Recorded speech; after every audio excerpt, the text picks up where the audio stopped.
Good afternoon. This is Blu Laker, and this is Cobra USA, emanating from the studio of Radio Tribune right here in Las Vegas.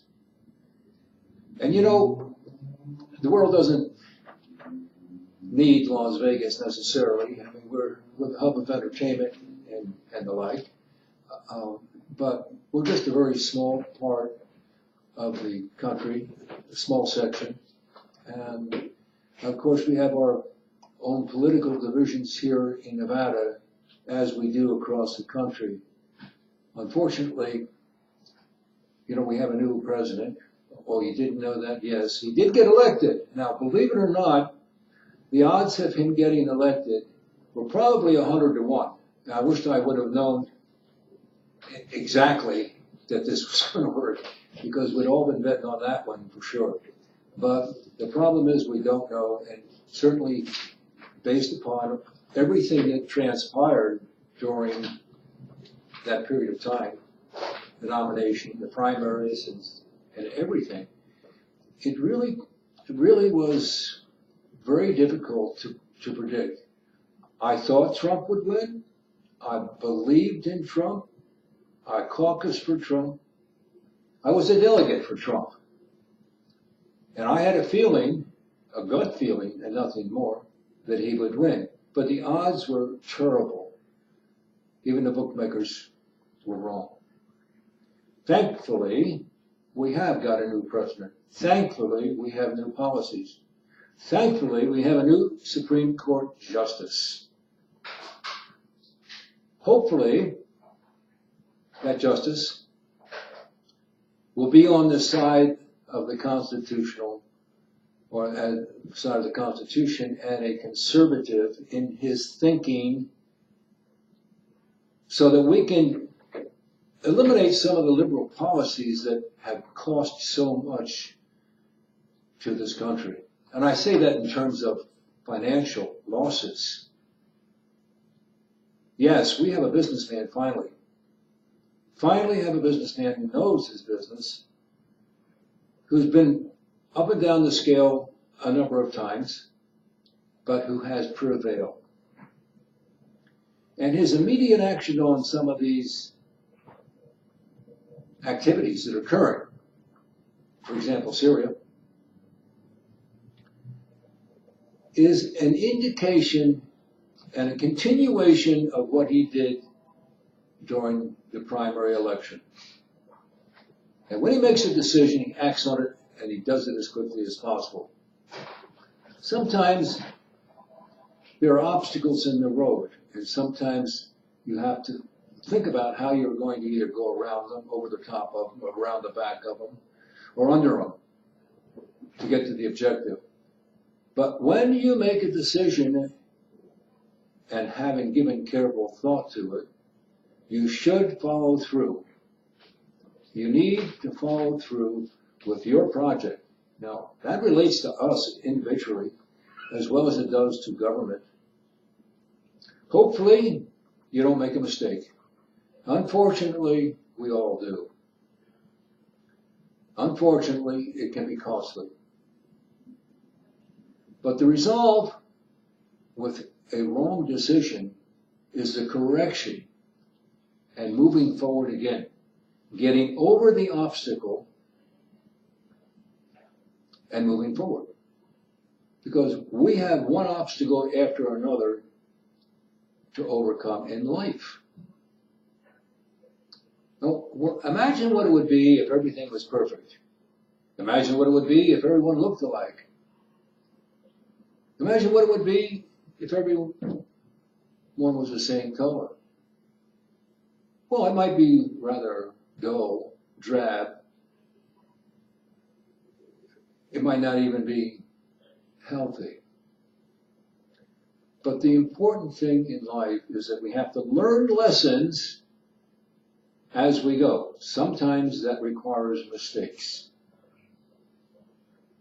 Yes, even the big ones, even including Donald Trump, has made mistakes. There's nobody perfect, not on this earth. Maybe in the near future, we'll find that Christ has returned to earth, and we'll get that 1,000 years of peace that we've been promised. And that would be nice, because we need not just transparency, but peace and tranquility if we're going to survive as a nation, if our children are going to survive. And those children are very important to the future. I find myself, at my age,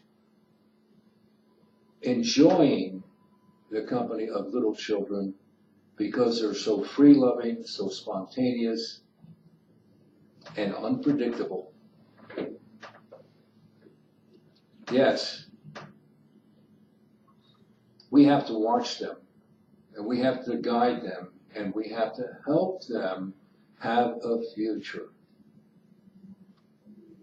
So it's important for the people that we have representing us to be able to make intelligent decisions, not based on political parties, but on what's right for the country and the future. I think that can serve as a lesson. But you know what? This poison gas in Syria is still a little bit of questionability as to how this took place. I'm not sure what kind of proof our intelligence agency has that directly points to the Assad regime deliberately poisoning some of his own people. I'd like to find out because, frankly, I'm not convinced that Russia would allow them to do something like that, and I don't believe that the Syrian regime would do anything of consequence without consulting Russia. Russia is their ally, who supplied them with arms, ammunition, and I would imagine planes. It wouldn't be surprising to me to see the fleet of vehicles that were destroyed replaced almost immediately by Russia. What will we have achieved by that? As I understand it, there's a warship on its way into Syria and is cruising towards the vessel that fired the missiles. What does that mean? Don't know. What could it mean? I can only speculate. What if, for example, what is what if? What is, well, maybe, maybe not. What if they sent that warship there with anti-missile capability? And what if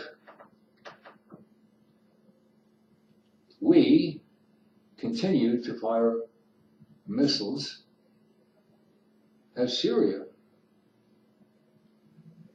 If they have anti-missile defenses, what will that mean if they shoot them down? A good question. No answer. What if, in fact, it wasn't the Syrian regime?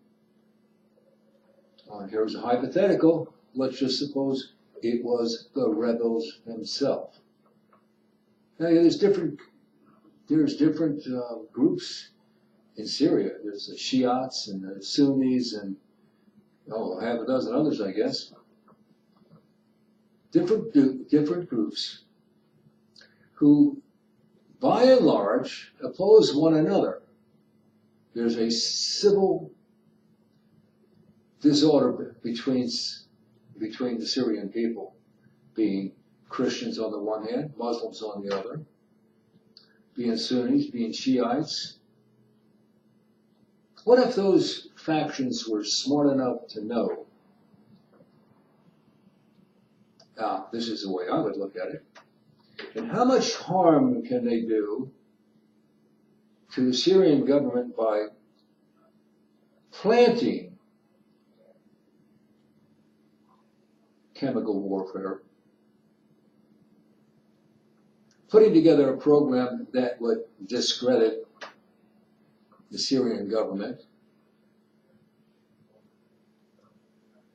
and in an attempt to make sure that the regime falls? Is that highly possible? You know, there's a lot of books out there that talk about the art of war, for example, and how you have to outthink your enemy. And it's kind of like playing chess.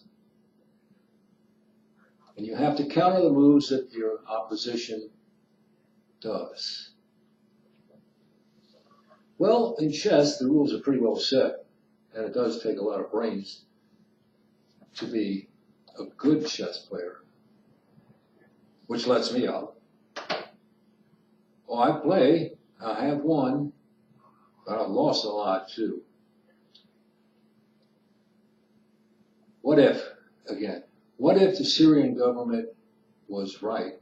What if the Syrian government did not do anything without the expressed consent of the Russian forces? Do you think Russia would incite the United States? I don't think so. I don't believe that that's in the cards. What I think is in the cards, and this is diametrically opposed to what we hear in general, and we don't know whether that information is true or false. We don't know if it's propaganda. We don't know if it was contrived, whether or not it was part of a master plan to eliminate the Syrian government.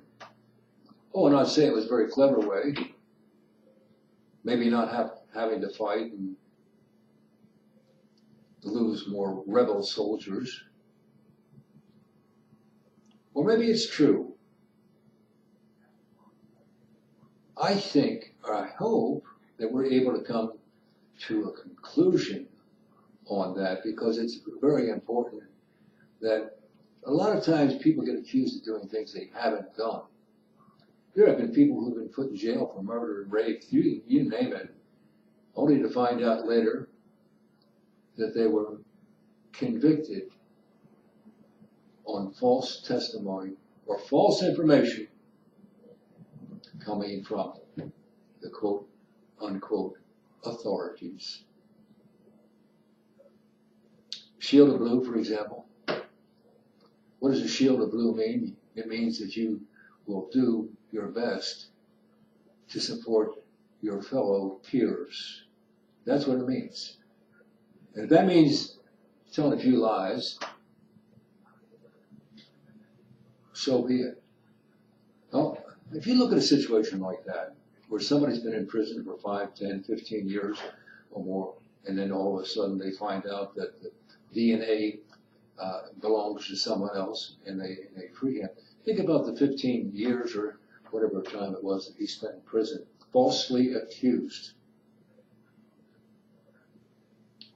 What it means is we don't really have the ability to trust anyone.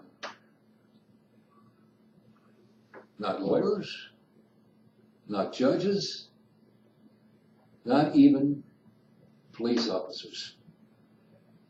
It's a very tough job. But we can't have people going to jail for crimes that they didn't commit.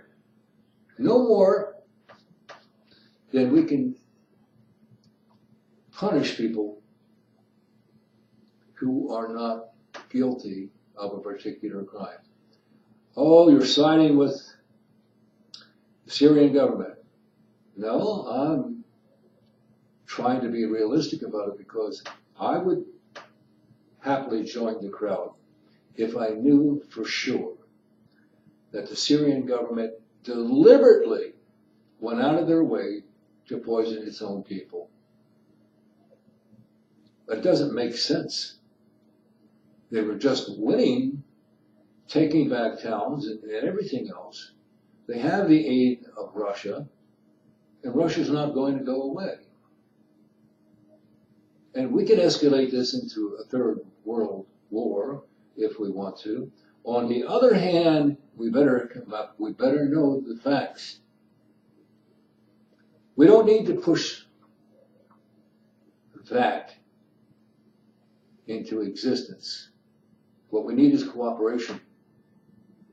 And I believe, from the bottom of my heart, having done the research on Russia and Vladimir Putin, and having been directly connected with the progress of Donald Trump into office, and I don't mean that I've never met him. Yes, I've seen him a couple of times, and I've been to a lot of the meetings and sessions and everything, but no, I haven't met him. I don't even know if I'll ever get to, because there's only 330 million people in this country, and he isn't going to get a chance to talk to each and every one of us. Should he? Well, that would be wonderful, but it's not realistic. One of the issues that I do find is that he wants to be our voice. He said he would be our voice, but you can't get close enough to communicate with him or any of the other legislatures. And that's bad. That's bad that, we have to go through our own local representative. Well, what if that representative happens to be on the other side of the fence? A Democrat, for example. Even though that I am his constituent, will he listen to me? Oh, he might listen to me, but it's highly unlikely, because he's not going to do anything for the benefit of the country. He's only going to do something for the benefit of his party, for his benefactors, his special interest. Why would they do that? Because money talks and BS walks.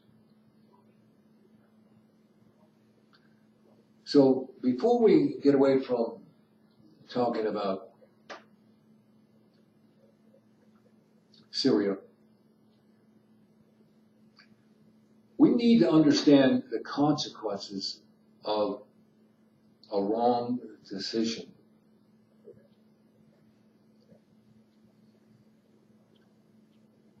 Is it and was it in the best interest of the United States to take this action? And again, it really is whether or not the circumstances warranted. If in fact Assad and his government are responsible for the poisoning of his people, then of course we were. If not, if there's any question or doubt about whether or not he did this, then we may have made a big mistake. Well, yes, we'll continue to make mistakes. We have throughout our long history of America. But that's why we have representatives who are supposed to be smart enough, bright enough to come together and discuss not only local politics, but national politics and world politics, so that we can wind up with the best information possible to make legitimate decisions on our actions. Now, I just briefly saw some of the information on the Tomahawks today, and I really only caught a glimpse of it. If I'm correct, and I guarantee you I don't know, because I didn't get enough time to see when they had it on the internet. But I believe that they said each one of those Tomahawks cost $2 million a piece. I could be wrong. If that's the case, and we sent 60 of them over there, that's $120 million in one sweep. You know, when we bombed Hiroshima, we dropped one bomb. It was called the atomic bomb, for those of you who weren't around. I was around, but I was a young chap at that point. Let's see. I guess I was about 10 or 11 years old. And it gave an immediate stop to the Second World War. Well, a few weeks, maybe a few weeks more. And then we had to live with the repercussions of that for years and years and years. And then the people that attacked us, Japan, China, Germany, well, that came and went. And now we're soliciting all those countries to become allies and friends. Well, why aren't we doing the same thing with Russia? Were they the bad boys, or they were just the head of the pack? Is that what we're saying? Well, what I would say is that they are a superpower with nuclear capabilities, but that the Russian president, Vladimir Putin,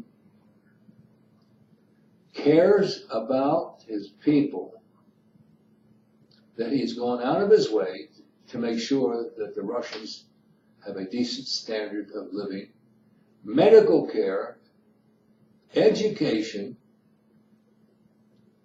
and many things that I'm not aware of. The cost of living, all of those things are different there than they are here. So does that sound like a country in distress? Does it sound like it's a country that's under duress? No, it doesn't.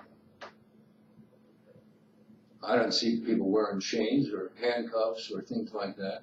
And as far as I know, their prison system is on an honor system. Not like here in the United States.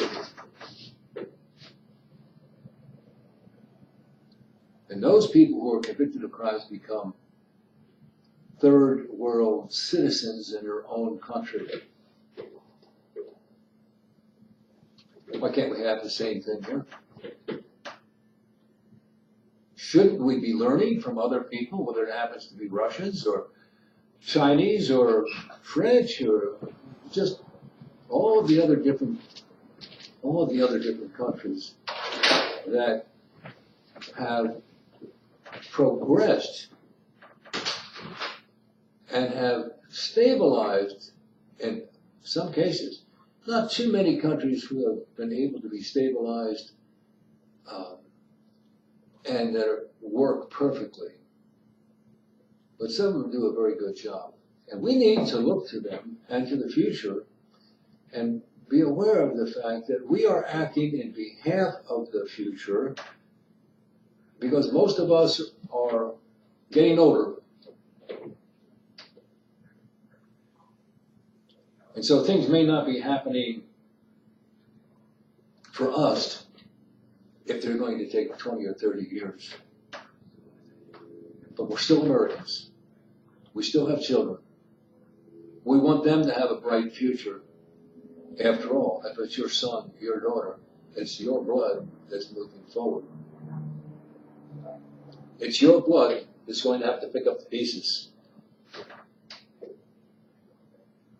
And what you don't want is your blood flowing on the streets. And I am talking about your children. So we have to keep in mind that it's not only peace and tranquility, but the quality of life that we want to enjoy.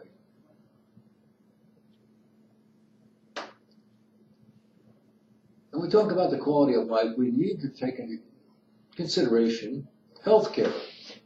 Because if you don't have your health, you don't have anything. It doesn't matter how much money you have. It doesn't matter how many cars you have or what kind of a car that you drive.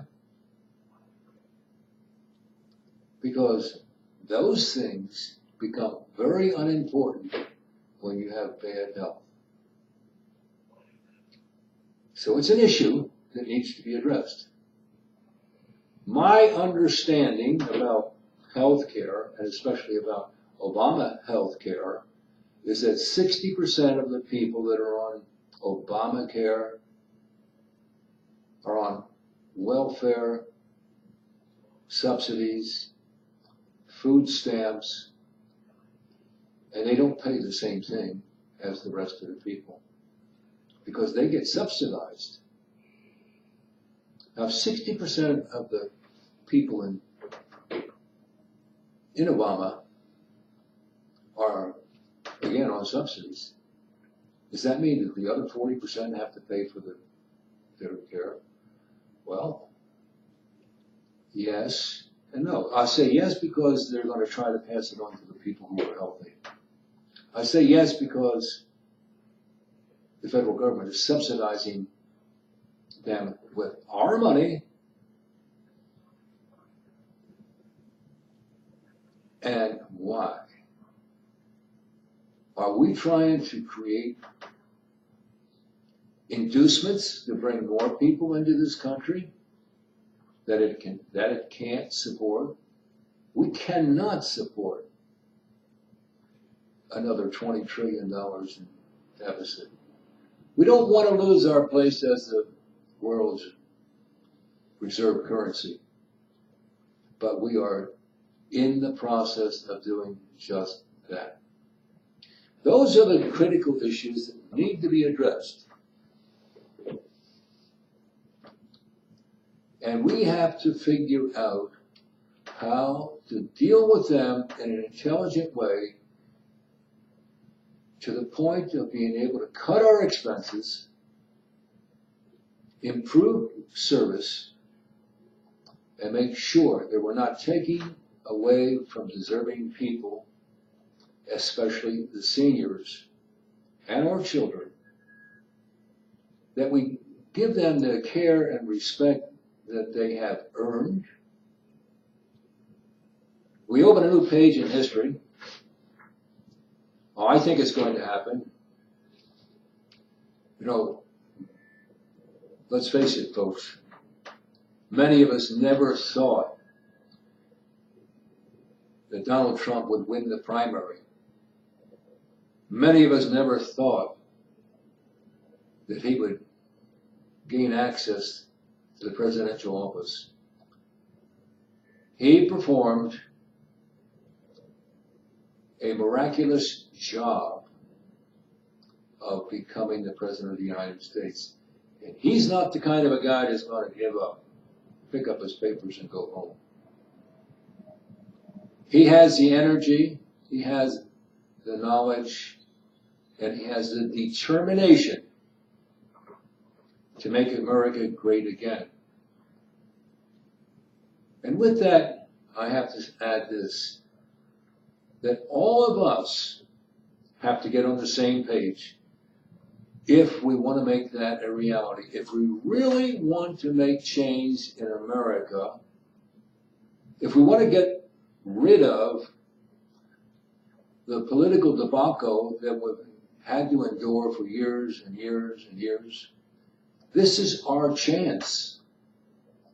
This is our chance to make America beautiful again. A place where the American dream can take place. And to keep in mind that it's America first. It's Americans first. Not just America first, but Americans first. And that we need to take care of our own before we can begin to take care of others. And we have to reduce our deficit and show that we have the ability to lead the world. Well, you know, today, it's Friday, we're getting ready for the weekend, and we at least have something to celebrate, and that is the election or appointment, or the appointment of our new Supreme Court Justice. That was won with the nuclear option, with 54 senators voting for the nomination. It's a good thing that good old Harry Reid adopted that policy. Oh, he didn't expect this to happen because he thought that Hillary Clinton would be sitting where Donald Trump is. Thank God that didn't happen. Thank God we have been given a chance to succeed. Thank God that you have the opportunity to make America great again. And in closing for the day and the weekend, I want to remind you that this is Blu Laker. This is Cobra USA, and we're at Radio Tribune in Las Vegas, Nevada. So if you have any questions, you can go onto the website, cobra.blulaker@gmail.com. That's my email address. Cobra.blulaker, BLULAKER @gmail.com. So with that, I hope you have a great weekend. I hope it's a safe weekend for you. Keep your chin up, because we're rising like the phoenix. And eventually, we will succeed. Let's see if we can make it happen quickly. God bless. Have a good weekend.